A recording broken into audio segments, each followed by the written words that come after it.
안녕하세요. 여기는 꿈 다시 보기 채널입니다. 오늘은 지난주에 이어서 꿈의 마지막 장면. 지난주까지는 자전거를 타고 나무 사이를 달려왔고 이번 주에는 주택가로 들어서는 장면을 다뤄보도록 하겠습니다. 꿈으로 들어가겠습니다. 어떤 여성과 나 그리고 어떤 아이가 어떤 공간에 있었는데 아이가 어디론가 가버려서 여성과 나는 그 아이를 찾으려 한다. 여성은 자전거를 타고 있다. 나는 뒷좌석에 탄다. 여성은 천천히 페달을 밟아 언덕을 오르는데 힘이 드는지 일어선 자세로 자전거 페달을 밟는다. 나는 두 발을 땅에 디디고 엉덩이를 살짝 들어서 언덕 오르는 것을 도울 양으로 발을 구른다. 주변은 어둡다.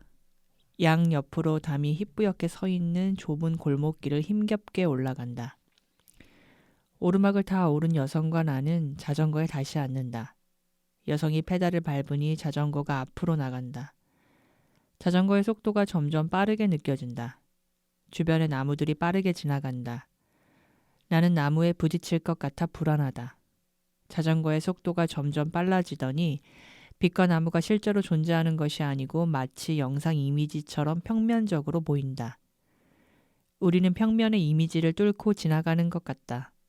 순간이동한 것처럼 먼 거리를 금방 도달한 것 같다. 어떤 곳에 자전거가 멈춘다. 나는 논뚝길 내리막을 걸어서 내려간다. 여성은 자전거를 끌고 가면서 나에게 제이 언니가 대표를 맡아야 하는데 어디가 아파서 안 하려고 한다고 말한다. 아마 위나 12지장염 정도인 것 같다. 길이 넓어지고 양옆으로 주택들이 보이는데 끝이 보이지 않아 계속 이어질 것 같은 길이다. 어떤 집안에 들어와 있다. 여러 명의 남녀가 보인다. 우리를 기다리고 있었다고 생각된다. 꿈꾸니는 제이 언니가 씩씩하고 자립적인 성격의 사람이라고 표현해 주셨습니다. 저희의 상상으로 꿈을 펼쳐보겠습니다. 순간이동으로 어딘가에 도달해 있다고 느끼고 있습니다. 순간이동이란 이동 과정을 생략한다는 뜻입니다. 여정의 고단함이나 고달픔을 제거한 것입니다. 여정이란 반드시 수고로움을 동반하게 되어 있습니다. 때문에 여정과 순간이동은 서로 양립할 수 없는 것입니다. 여정에서 맞닥뜨릴 수 있는 저항과 어려움 전부를 평면 위로 가져간 뒤에야 가능할 법한 이야기입니다. 지난 회차에서도 말했듯이 평면의 세상에서는 문제 해결의 절박함이 대두되지 않으므로 우리의 상상력을 요하지 않습니다. 상상력이란 입체의 3차원 세상을 살아가면서 발생하는 여러 문제를 해결하기 위해 개발된 것이기 때문이죠. 제가 지난 시간에도 잠깐 얘기했던 것 같은데 저는 이 순간이동이란 단어에 약간 좀 들떴던 것 같아요. 비약적인 성취 같이 느껴졌었거든요. 그러니까 이 여성이 이끄는 여정이기 때문에 가능했던 거 아닐까? 나한테 이 여성이 이런 경험을 준 거 아닐까? 이렇게 생각하면서도 이제 선생님 말씀을 들으면서 그렇다면 내가 만약 이걸 성취라고 생각한다면 이거는 그 앞자리에 앉아 있는 그 여성이 한 성취이고 또 뒷자리에 앉아 있는 나와는 조금 다를 수 있겠다. 이제 그런 생각도 이제 들었는데 이 순간이동도 성취예요 했을 때 그것도 한 점 맞죠. 이제 그렇게 말씀해 주셨거든요. 이제 그럼에도 불구하고 그 순간이동이 고달픔을 경험하지 않은 문제 해결의 절박함에서 나오는 상상력이 결여된 어떤 그런 측면을 좀 더 얘기해 주신 것 같은데 그렇게 투사하는 근거가 혹시 이 꿈의 다른 요소에서 찾을 수 있는 건지. 그 전의 이미지가 내가 나무 사이를 지나는데 굉장한 두려움, 공포를 느꼈잖아요. 그리고 갑자기 장면이 바뀐 거 아닙니까? 그게 하나의 근거가 될 수 있지 않을까? 그러니까 순간 이동이 누구한테나 이렇게 혹할 수 있는 그런 이미지이긴 한데 일단 순간 이동이라는 것 자체도 과정을 쏙 빼버리는 건데 그러면 이게 비약적인 발전을 보여주는 이미지인가라는 질문을 했을 때는 꿈의 전체 이미지를 고려를 해야 되는데 이 꿈에서 거기에 무게를 두게 되면 인가가 잘 짜여지지 않을 것 같아. 그래서 그런 생각도 했어요. 그러니까 나는 되게 비약적인 발전을 희망하는데 영화 인터스텔라나 아니면 막 그런 영화 보면은 뭐 화이트홀, 웜홀 뭐 이런 데 들어가잖아요. 엄청 그 압력 이런 걸 느끼잖아요. 굉장히 고통스럽고 굉장히 위태위태하게 거기를 막 지나가잖아요. 그러니까 그 장면이 생각이 나더라고요. 사실 그런 비약에는 반드시 그렇게 감당해야 될 어떤 힘이 있는데 아 내가 그걸 쏙 빼고 그 비약만을 되게 원했구나 좀 이런 생각이 들긴 했어요. 그러니까 우리가 현실에서 쏟는 모든 노력이 사실은 다 그렇잖아요. 어느 지점, 어느 순간까지는 계속 노력을 해도 지지부진하고 발전은 없는 것 같고 계속 그 자리에 있는 것 같은데 어느 날 나는 그냥 똑같은 일상을 했을 뿐인데 갑자기 굉장히 도약한 듯한 그런 기분을 나도 느끼고 또 주변의 평가도 그렇고 뭔가 다른 세상에 내가 이렇게 진입한 것 같은 그런 느낌이 있을 때가 있잖아요. 적어도 치열하게 고민해 본 사람이라면 순간 이동에 대한 판타지가 덜할걸. 아니 이 꿈을 쭉 이제 보고 나서 저의 판타지에 대한 생각을 사실 되게 많이 했어요. 이게 엘리베이터에 대한 판타지, 그 순간이동, 이것이 그 신데렐라가 왕자님 기다리는 것과 동일한 판타지다. 이런 생각을 사실 했어요. 그러니까 우리가 사는 세상이 3차원 세상인데 이 3차원을 평면 위로 가져간다는 게 꿈이니까 가능한 이미지이기도 한데 사실 여성들한테 굉장히 많은 생각거리를 던져준다고 봐요. 세상은 정글인데 거기에서 백마탄 왕자를 기다리는 게 여성이잖아요. 굉장히 위험하거든. 그리고 그런 드라마에 빠져들고 열광하고 조선족 여성인데 한국 남성과 결혼을 해서 한국에 와 살고 있는 여성이 있었거든요. 근데 그 여성이 남편에 대한 여러 가지 이제 불만을 가지고 있었는데 자기가 중국에서 한국 드라마를 볼 때는 한국 드라마에 묘사되는 그 한국 집들은 너무나 으리으리하고 좋고 그리고 무엇보다 한국 남성들이 다 키가 크고 너무 잘생기고 그렇다는 거야. 그래서 한국에 대한 어떤 그 동경, 환상이 너무나 심했던 거야. 근데 막상 이제 한국에 와 보니 자기 남편이 일단 그런 사람이 아니고 어떻게 현실과 드라마가 그렇게 차이가 날 수 있냐. 자기는 속았다. 이런 식으로 이제 푸념하는 여성을 만난 적이 있거든요. 그거 들으면서 되게 안타깝더라고. 판타지가 무엇을 보상하고 있는가 그 질문을 여성이라면 많이 던져봐야 돼요. 모든 판타지는 고통에 대한 보상이에요. 그러니까 내가 겪는 현실은 굉장히 고통스럽다는 거예요. 다시 말하면 내가 굉장히 고통스러워하고 있다는 거예요. 그 인식이 있어야 판타지를 잘 활용할 수 있죠. 그리고 빠져나오는 방법도 알 수 있고. 그 고통을 보지 않으려고 자꾸 이제 판타지를 진통제처럼 이용하잖아요. 그래서 빠져나올 수도 없고 뭔가 현실 인식도 잘 안 되고 이제 그러는 것 같아요. 판타지를 막을 길도 없고 그거는 본능 같은 거니까. 근데 중요한 건 내가 고통스러워하고 있다. 나의 그 감정에 집중할 수 있어야 한다는 거지. 나의 그 고통을 이 판타지가 보상하고 있다. 그런 인식을 좀 계속적으로 새롭게 할 때 그럼 내가 무엇을 고통스러워하고 있는가? 내가 어떤 상황 속에 놓여 있는가라는 질문으로 발전할 수 있는 거거든. 근데 굉장히 무의식적으로 계속 판타지를 돌려버리면 인식으로부터 멀어진다는 것이. 이제 나는 논뚝길 내리막을 내려와 주택가에 당도했습니다. 내가 있는 공간이 바뀌었습니다. 공간이 바뀐다는 것은 이전과는 다른 조건 아래 놓이게 되었음을 의미하는 것입니다. 자전거를 타고 나무 사이를 지나야 하는 여정은 내게는 완전히 새로운 경험으로서 그 결과로 무엇을 바랄 수 있는지 알 수 없었고 그렇기에 혼란스러웠을 뿐입니다. 또 의욕은 적었습니다. 논뚝길 내리막을 걸어서 내려오는데 어쩐지 여유가 느껴집니다. 내게 익숙한 세상으로 돌아오기 때문일 것입니다. 논뚝길을 내려오면서 편안함과 자신감을 회복하고 있는 것 같습니다. 자전거를 타고 나무 사이를 지나야 하는 경험과 논에서 하는 경험은 대조를 이루는 것 같습니다. 그리고 논에서라면 나의 장점을 잘 발휘할 수 있다고 믿고 있는 것 같아요. 우리는 논에 대해 아는 것이 많습니다. 논이 우리에게 무엇을 요구하는지도 알고 우리가 논에 쏟는 노력의 보상으로 무엇을 기대해야 하는지도 알고 있습니다. 우리가 쏟는 정성과 노동이 충분하다면 그에 따른 결실은 보장되어 있는 것입니다. 결실의 구체적인 내용과 양에 대해서도 혼란을 겪을 일은 적습니다. 따라서 내게 익숙하고 편안한 길은 논뚝길 내리막과 양쪽으로 주택들이 질비한 길입니다. 나무 사이를 지날 때 내 시선은 운전자의 등에 막혀서 앞으로 나아갈 수 없었습니다. 주택가로 들어서자 내 시선은 아주 멀리까지 나아갑니다. 멀리까지 날아간 시선은 마음의 여유를 회복했음을 알려주는 근거입니다. 예상과 예측이 가능하고 그에 따라 계획을 세우고 대비책도 마련할 수 있는 환경으로 돌아와 있다는 뜻입니다. 통제 가능한 세상으로 돌아와 있다는 자신감을 멀리 날아가는 시선에서 느끼는 것입니다. 양쪽으로 늘어서 있는 주택들은 마치 나를 호위하는 무사 같습니다. 나는 양쪽으로 늘어선 주택들의 지지를 받고 있고 충분한 안정감 속에서 걸어가고 있다는 뜻입니다. 양쪽으로 질비한 주택들이 의미하는 바는 한 차원 내가 기대하는 안전과 안정, 소속감 모두를 충족시킵니다.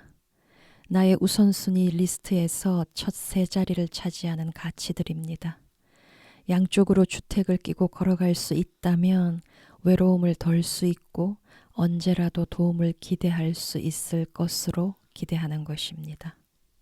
이 장면을 봤을 때 좀 의아했던 게, 왜냐면 그 전에 내가 했던 경험이 이 여성과 자전거를 타고 오르막도 오르고 그렇게 나무 사이를 막 지나왔는데, 그 다음에 이 도착한 이 영역이라고 하는 곳이 처음에는 좀 잘 몰랐는데 읽다 보니까 내가 되게 편안해하는 것 같더라고요. 왜 내가 편안해하는 곳으로 온 거지? 그게 좀 되게 의문이었어요. 그래서 저한테 좀 해결되지 않는 거였는데, 선생님 말씀 듣다 보니까 나한테 익숙한 곳으로 온 건데, 아까 그 판타지 얘기랑 좀 맞물려서 저한테는 내가 판타지를 돌리면 현재의 고통에 눈을 감거든요, 저는. 내가 어떤 변화라고 하는 거에 대한 내 생각이, 내가 어느 날 눈을 떠보니까 난 주택가가 아니라 숲속에 있는 것만 생각을 하는 거예요. 그러니까 지금 내가 처한 내 문제가 있는 이 주택가에서부터 시작을 하는 게 아니라, 뭔가 나의 판타지는 숲에서부터 바로 이제, 그러니까 숲에서부터 얘기가 진행되고 거기에서 계속 발전해 가야 된다고 생각하는 거라는 거죠. 네, 그래서 이 얘기를 들으면서 지금 처한 내 현실의 문제를 얼마나 안 보는가, 저는 저 스스로 할 때 그걸 좀 많이 느꼈었어요. 그래서 내가 지금 있는 곳을 되게 부정하고 싶은, 그냥 마치 이건 나한테 나쁜 거야 하면 이게 없어지는 게 아니잖아요. 근데 거기서부터 다시 시작을 해야 되는데, 내가 그냥 안 보려고 하는구나. 그 생각을 좀 했어요. 이 꿈도 하나의 여정이 될 수 있죠. 응? 그리고 내가 그 나한테 익숙한 논과 주택가로 돌아왔지만 아무것도 가지고 오지 않은 건 아니죠. 가지고 왔죠. 일단은 내가 자전거에 대해 심각하게 무지한 상태에 있구나. 이건 굉장히 중요한 깨달음이에요. 그러니까 그것이 여성 운전자와 나의 모습을 대비시킴으로써 내 부족을 훨씬 더 잘 깨달을 수 있었잖아요. 우리도 마찬가지지 뭐. 현실에서 그냥 나 혼자 있으면 잘 모르는 것들을 집단 속에서 이렇게 경험하게 되면 저 사람은 저걸 되게 잘하고 저 사람은 저 어려움을 저런 식으로 처리하고 뭐 이런 것들을 보게 되면서 오히려 나에 대한 객관화라 그럴까 이런 게 더 잘 되기도 하잖아. 그러니까 꿈이 이제 그런 방식을 자아한테 제시해 준 것 같아요. 그 경험을 할 수 있도록 도와준 것 같고, 그러니까 내가 가지고 돌아온 게 작은 건 아니지. 굉장히 크다고 할 수 있지. 이제 진짜 내 힘으로 할 수 있는 어떤 그 기회의 첫 시발점에 나를 놓아준 것 같은 그렇죠. 그런 느낌이 있어요. 일단은 자전거에 대한 이해도를 좀 높여야 되겠다. 그래서 이제 뒤에도 나오겠지만 자전거 동호회에 가입하려고 하는 거지. 논뚝길 내리막을 내려오자 길이 넓어집니다. 이 대목에서 자신감은 완전히 회복되었음을 짐작하게 됩니다. 그러나 여성 운전자는 자전거를 끌고 갑니다. 여기에 의미를 부여할 수 있을까? 나무 사이를 지나가야 하는 여정은 완전히 새로운 경험이었습니다. 그래서 내가 어떤 조건에 적용을 받게 될지 알 수 없었고 불안과 두려움은 수직으로 상승했습니다. 그러나 주택가를 지나가야 하는 여정이라면 이야기는 달라집니다. 양쪽에 주택을 끼고 그 사이로 난 길을 지나가야 한다는 것의 의미는 내게 가장 익숙한 삶의 태도를 지나가야 함을 암시하는 이미지인 것입니다. 양쪽에 내가 신뢰하는 주택이 있으나 길은 끝도 없이 이어져 있습니다. 이는 주택이 내게 영향력을 행사해온 오랜 시간을 의미하는 것이고 그 유혹을 떨쳐내기도 쉽지 않다는 점을 암시하는 것입니다. 한 개인의 변화와 성장에 방해가 되는 태도를 넘어선다는 것은 끝도 없이 이어지는 길을 걸어가는 것처럼 지난한 여정이 될 것임을 예고하는 것입니다. 그럼에도 논뚝길과 주택가로 돌아오기 전 의미 있는 어떤 경험을 한 것입니다. 경험은 새로운 인식에 기여합니다. 논뚝길과 주택가로 돌아오자 자전거가 멈춥니다. 자전거가 멈추는 이미지를 가볍게 여긴다면 꿈 이미지와 꿈의 문법을 이해하지 못하는 탓입니다. 자전거가 멈추는 이미지는 중요한 상징이자 은유입니다. 꿈의 중요한 일부라는 것은 그 이미지에 담긴 메시지를 해석할 필요가 있다는 뜻입니다. 얼핏 논뚝길이나 주택가에서 자전거가 더 요긴하지 않은가라는 의문이 생깁니다. 그런데 자전거는 멈추었습니다. 자전거가 멈춘 이유는 무엇일까라고 질문할 수 있어야 합니다. 논뚝길과 주택가로 돌아오자 자전거의 필요가 절실하지 않기 때문입니다. 자전거가 갖는 상징은 자신의 힘을 끌어올려서 그 힘으로 나아감을 뜻한다고 했습니다. 논뚝길과 주택가에서는 자신의 힘을 신뢰하고 그 힘을 끌어올림으로써 나아가기보다 의존하고 순응하는 태도를 요구받게 됩니다. 핥힘을 당하고 긁히고 찔리는 경험으로부터 보호받을 수 있는 길이라 배우는 것입니다. 그러니까 논뚝길과 주택가에서는 자전거가 오히려 필요가 없다. 그 상징을 생각한다면 방해가 될 수도 있다. 그러니까 주택가는 수능이 더 먹히는 곳이니까 그게 사실 되게 와닿아요. 그러니까 이 여성이 그 자전거를 끌고 간다고 했을 때 진짜 의아했거든요. 왜 안 타지?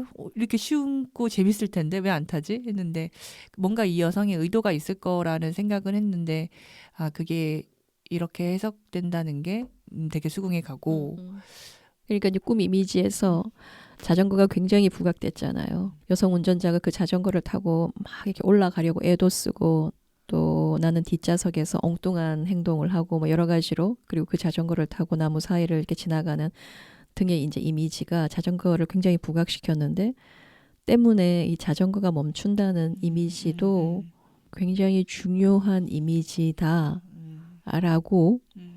생각할 수 있어야 돼요. 볼 수 있어야 돼요. 여기에는 굉장히 많은 뜻이 있겠구나라는 거.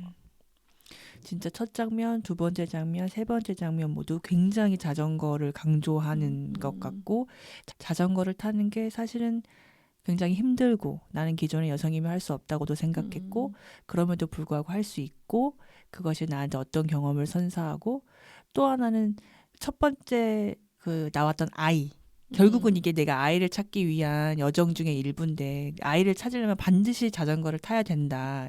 이 강조가 진짜 딱 빵빵빵 이렇게 때려지는 것 같더라고요. 여성 운전자는 자전거를 끌고 가면서 나와 함께 걷고 있습니다. 그녀는 나를 포기할 생각이 없어 보입니다. 그녀는 인내심을 가지고 내 속도에 맞추고자 하는 것 같아요. 그러나 그녀의 목표 의식은 분명한 것 같습니다. 그녀는 나를 어딘가로 인도하고 있습니다.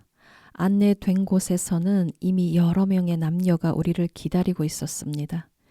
이 꿈이 제시하는 근거 위에서 이 모임의 성격을 규정해 보자면 자전거 동호회의 가입 초대를 받은 것 같습니다. 자력으로 살아가고자 하는 제이 언니가 대표로 추대받고 있다는 사실에서도 무리한 추정만은 아닌 것 같아요. 그 모임은 제이 언니를 강하게 원하고 있기 때문입니다. 나는 신참 회원으로 소개될 것 같아요. 이전의 경험은 내게 자전거 운전자로 거듭나라는 명을 내렸습니다. 이를 수행하기 위해 자전거 동호회를 찾았고 본격적으로 자전거를 배우고자 결심을 굳힌 것 같아요. 아직은 내게 익숙한 논뚝길과 주택가의 조건 아래에 있음을 인정하면서도 자전거를 배워보려는 것입니다. 주택가 사이로 난 길은 끝이 없을 것만 같다는 것이 나의 판단이자 전망인 것입니다. 소위 갈 길이 멀다 하는 표현이 있습니다. 자아는 자신에 대해 그런 판단을 하고 있다는 뜻입니다. 끝없이 계속될 것 같은 그 길을 지나기 위해서라도 자전거 운전자로 거듭나는 것은 내게 아주 요긴한 일이 될 것입니다. 지금으로선 안정감을 주는 주택가에 머물면서 자전거 운전을 익힐 결심을 한 것입니다. 몸소 자전거를 운전해 그 길을 통과해 보고자 하는 것이죠. 제이 언니는 어딘가 몸이 좋지 않아서 대표 자리를 거절합니다. 여성 운전자는 제이 언니의 병명을 전합니다. 제이 언니의 병명은 그녀가 받는 스트레스를 짐작해야 합니다. 자전거 운전자로 살아간다는 것은 결코 만만한 일은 아닙니다. 자전거 운전자의 가장 큰 적은 외로움일지 모릅니다. 자전거는 엄밀히 말해 한 사람의 탑승을 염두하고 만들어진 것입니다. 각자 자신의 자전거를 타고 각자의 속도에 맞게 달려갈 수 있을 뿐입니다. 저마다 자신의 자전거에 올라서 핸들의 주체가 될 때만 가장 바람직하고 발전적인 형태의 동행도 기대할 수 있는 것입니다. 게다가 자전거는 다른 탈 것에 비해 외관상 화려함이나 자랑거리와는 거리가 멀기도 합니다. 내가 자전거로 다가서기를 꺼렸던 이유이고 논과 주택가로 돌아온 이유이기도 합니다. 또 명심해야 할 것은 오르막과 나무 사이를 지나야 하는 자전거 여정은 낭만과는 상관이 없다는 것입니다. 갖은 애를 다 쓰며 땀 흘리는 모습은 여과 없이 외부로 드러나게 되어 있습니다. 잘 정비된 평지 위에서 자전거를 타고 산들 바람을 맞으며 평화롭게 달리는 낭만적 판타지와 현실의 경험은 다른 것입니다. 자신에게는 그런 낭만적 기대감은 없다고 도리질하기에 앞서 작은 나뭇가지 하나에 긁히는 경험조차 허용하지 못하는 이유에 대해서 고민해 봐야 합니다. 나뭇가지 하나하나가 자신을 크게 위축시킨다면 나무 하나를 지나는 일도 버겁게만 느껴질 것입니다. 나무 하나를 지나자마자 논뚝길로 돌아서게 되는 것입니다. 제일 머무르게 되는 말이 그거예요. 저는 작은 나뭇가지 하나에 긁히는 경험조차 허용하지 못하는 이유에 대해 고민해봐야 된다. 전 사실 모르겠어요. 고민해봐야 되는데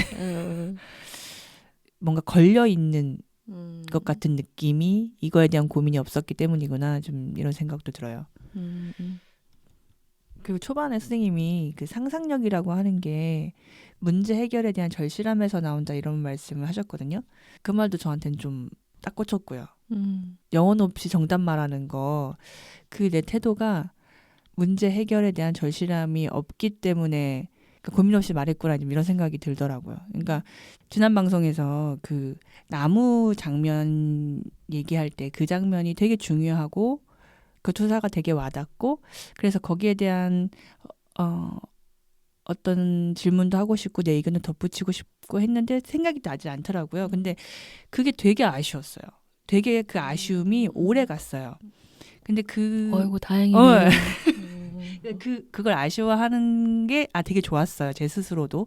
그게 뭔가 나한테 좀 변화처럼 느껴졌고 그러면서 이 애착이라는 게 내가 내 삶에 대한 애착을 진짜로 가지지 않았구나라는 생각을 하는 거예요. 그러니까 내 삶의 문제를 바라보고 그걸 계속 바라보면서 정말 애착을 가지고 해결하려고 애를 쓰지 않는 내 모습? 그런 내 모습을 좀 생각했던 것 같아요. 지금 선생님 얘기를 듣고 내가 생각나는 건 어제 다스베이더를 봤거든요. 그 다스베이더에 우리가 좋아하는 김현종 씨가 나왔잖아요. 근데 그 사람이 뭐 요즘에 그 국제 정치 정세 뭐 이런 그리고 그 외교 뭐 이런 것에 대해서 얘기를 이제 풀어놨잖아요. 근데 여러 가지 얘기 거의 다 굉장히 와닿는 얘기가 많았고 그냥 그 얘기를 나의 개인적인 어떤 어려움이나 고민들과 이렇게 연결지어 생각을 해도 얻을 게 참 많다 이렇게 생각을 했었어요. 근데 그중에서 지금 이제 미국과 중국이 갈등하고 있잖아요. 그런 갈등 관계에 있고 미국의 힘은 예전만 못하고 그런데 이제 미국의 중요 인사들을 이제 김연종 씨가 만났다고 하잖아요. 근데 그 중에 뭐 캠벨? 저는 그 사람이 어떤 사람인지는 잘 모르겠지만 어쨌든 중요한 인물인 것 같아요. 근데 그 사람이 자기가 만나 보니까 하루에 25시간 중국에 대해서 생각하는 것 같더라. 그 말이 저한테 이렇게 팍 와서 꽂히는 거예요. 그러니까 우리 개인적인 문제로 가져와도 우리는 늘 갈등 상황에 놓여 있는 거잖아요. 어? 나 자신과의 싸움 또 외부에서 나를 건드리는 나를 부정적으로 자극하는 그런 문제들이 너무 많다고 여기고 그런데 우리 여성들은 너무 쉽게 그 판타지로 빠진단 말이에요. 저도 그런 세월을 오래 살았고 그러고 싶지 않은 거지.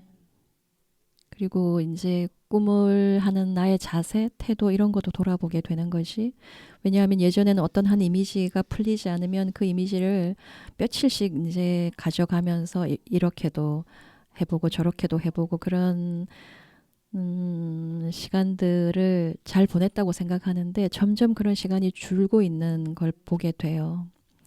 때로는 글도 굉장히 타성에 젖어서 쓰고 있는 나를 보게 되고 그런 것도 괴로운 거지. 뭐 그런 여러 가지 이제 괴로운 생각들 속에 있어서 그 말이 굉장히 강하게 꽂히는 거예요. 그러니까 이제 이 김연종 씨 말은 미국과 중국이 지금 그러고 있으니까 우리는 26시간 생각해야 된다. 마치 뭐 약자니까. 그렇게 고민하고 생각하는데 어떻게 창의적인 사고가 없겠어요. 상상력이 꼽히겠지. 그러니까 상상력이 부족하다는 건 궁리의 부재야. 거기에도 에너지가 들어가니까 뭐 하기 싫은 거지. 네. 네. 이렇게 이 꿈을 마무리 짓고요. 그렇죠. 네. 다음 시간에 다른 꿈으로 다시 찾아오겠습니다. 네, 감사합니다.